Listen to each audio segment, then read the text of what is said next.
Mahinungdayon kayo ang tubig. Labaw na pagkahuman sa disaster. Ilim ng tubig sa mga kabataan, hygiene, no, o pagluto at iba pa.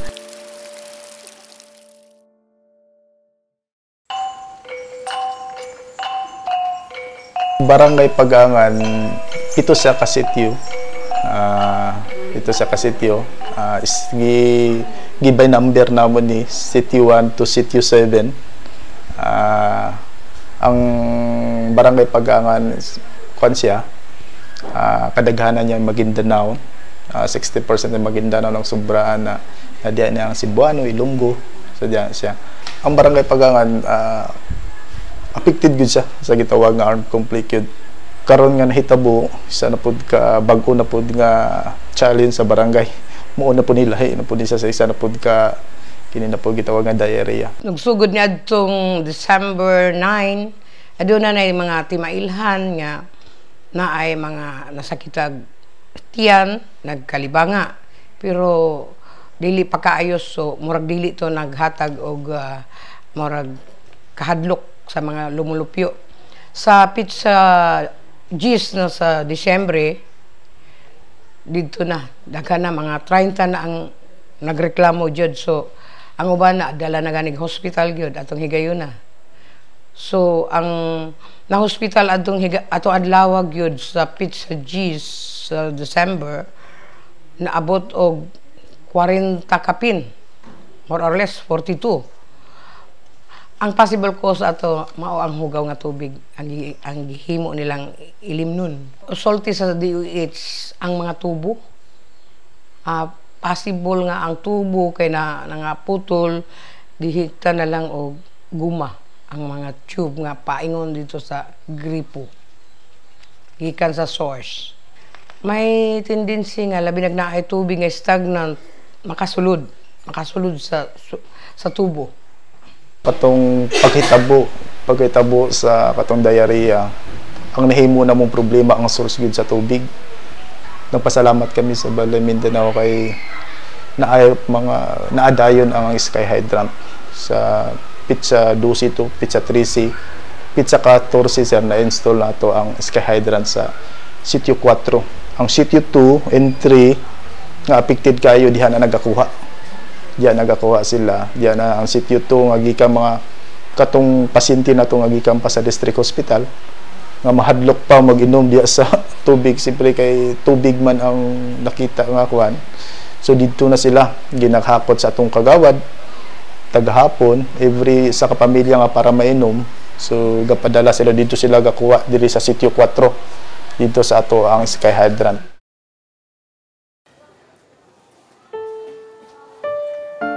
Ako si Berio Galdiano, lumulupyo sa Huangan, Purok Ono, St. Christine, isa ka mag-uuma, isa ka bakwiter po, tungod sa nay armado nga nakaabot sa mua, nag-order nga kuno, tugiso nila ang mga NPA. Buntag sayo, dugay ko nakasubida, nanawag na po ang akong anak, nga perting sukua kay naanay buto-buto sa unahan namo. Pag-abot dito, mo na dahin to nga murag alsahan na gayud nga mamakwit nami. So ang uban nagbaktas, ang mga gamit mo igikarga sa motor. Ang kanang kuan ang among pagbaktas siguro mga 3 o 2. Kibalik kuan mi ka pamilya dito. Mga 50 siguro. Pag-abot na ako dito kay binuthanay naman ang mga tao iyahay naghipos.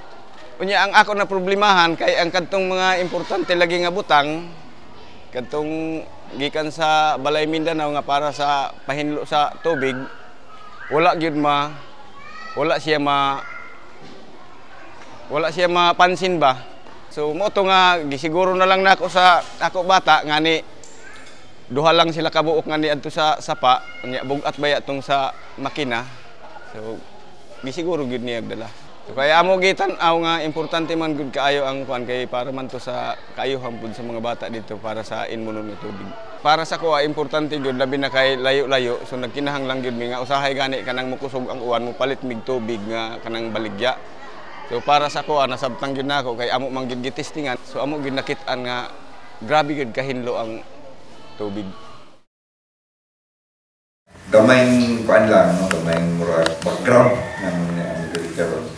Ang Balay Mindanao, grupo sa Balay Mindanao, ang KPMFI, ang Global Mindanao, ang Balay Mindanao Foundation. Adunay mga partner nga gikan sa kabalo naman mo na ay mga partners gikan sa laing nasod ug niadtong pagkapak sa Sendo, sa Pablo, Yolanda, uban pang mga katalagman. Adunay mga partners nga miabot. Nakita sa among mga partners sa Australia ang panginahanglan sa tubig nga kanang tubig nga limpyo. Labi na sa mga kabatanunan, sa mga kabataan, sa mga bata. No? O bisan wala na katalagman, niingon sila nga maayo siguro nga dambuhon. No? Ang ilang dambo, sumod sa pakuban-uban ka nato, nga unta diri sa Pilipinas, no? O diri sa Mindanao, diri sa ato, wala na'y bata na walay katungod o walay nadili makainom o insakto nga limpyo nga tubig. Busa ang ilang ginapaningkamutan nga matag barangay, matag lugar diri sa Mindanao nga nanginahanglan og limpyo nga tubig, matabangan unta. Kani nga grupo ginatawag nga Disaster Aid International, DAI. No? O kining DAI, Disaster Aid International, usa siya ka proyekto sa mga taga-Rotary. No? Kini nga ekwipo ang tawag ni ining Sky Hydrant. Kining Sky Hydrant, pagtaon niya diri, mag-oriento ta diri, kanang actual yun, no? Kanang taon na siya. Pero balik una-una lang nga pagpahibalo, kining Sky Hydrant, usa siya ka ekwipo nga na-discover po dito sa usa ka Australiano, nga malimpyo yun bisag kinakahugaw nga tubig. Bisag kinahugawan nga tubig, pwede niyang limpyohon hangtod nga mahimo siyang mainom. Labaw na sa bata. Ang lubog, matinaw. Ang dili lang niya kayang buhaton, ang asin, matabang.